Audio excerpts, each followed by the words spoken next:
Live from Fox 35 and the Orlando Sentinel, this is Orlando News Now. Some new rules under consideration to ease restrictions on local distilleries. Let's check back in with Beth Cassett. Beth?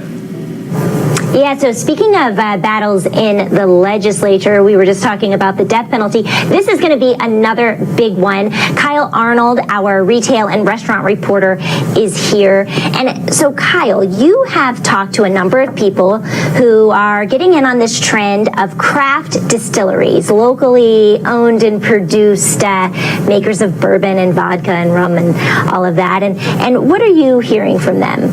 Well, they've been able to sell liquor from their stores for a couple of years now, but the rules are really weird and strange to how many bottles you can sell. They want to lift that. They want to make it more like wineries and more like breweries, and they want to be able to just sell their product from where they are.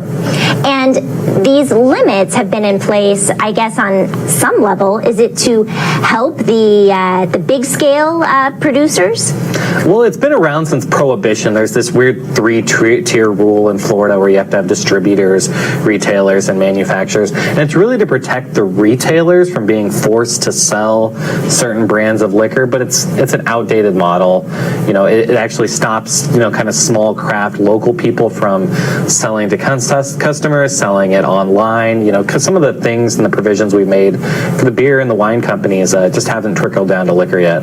Interesting. And, we did see this happen with the craft beer segment. Just in the last few years, the rules for them have opened up, and it has allowed a lot of those businesses to flourish and expand. I mean, we've seen a number of those pop up here in Central Florida. Oh, yeah, I can't count the number of breweries there are in this area, from little ones to big ones. It's really kind of added a lot to the food and restaurant scene.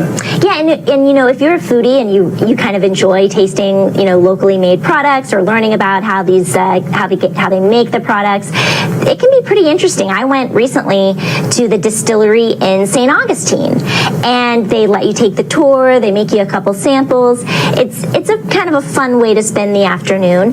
But at the end, when I went to buy a bottle of bourbon, I had to show my driver's license, and I guess they're tracking how much I buy. Yeah, they have to log that in their own systems, and it's not really tracked all that well.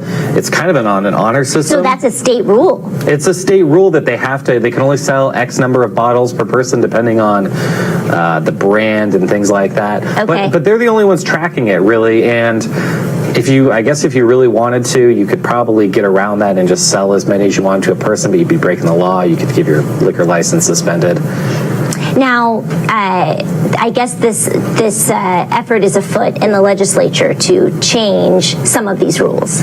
Yeah. There's a bill by Senator Greg Steube out of Sarasota, and he just kind of wants to lift. He says the government shouldn't be kind of in the business of regulating how much a certain business sells to the public. Okay. And he wants to lift. He wants to do some other things like there's limits on how much a certain manufacturer can produce.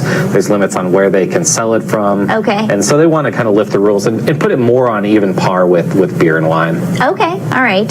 So, all right, Bob. So that's going to be an interesting bill to track as the legislature gets started. I imagine that'll be a well-read bill, and I'm sure Steube's going to get input from a lot of people.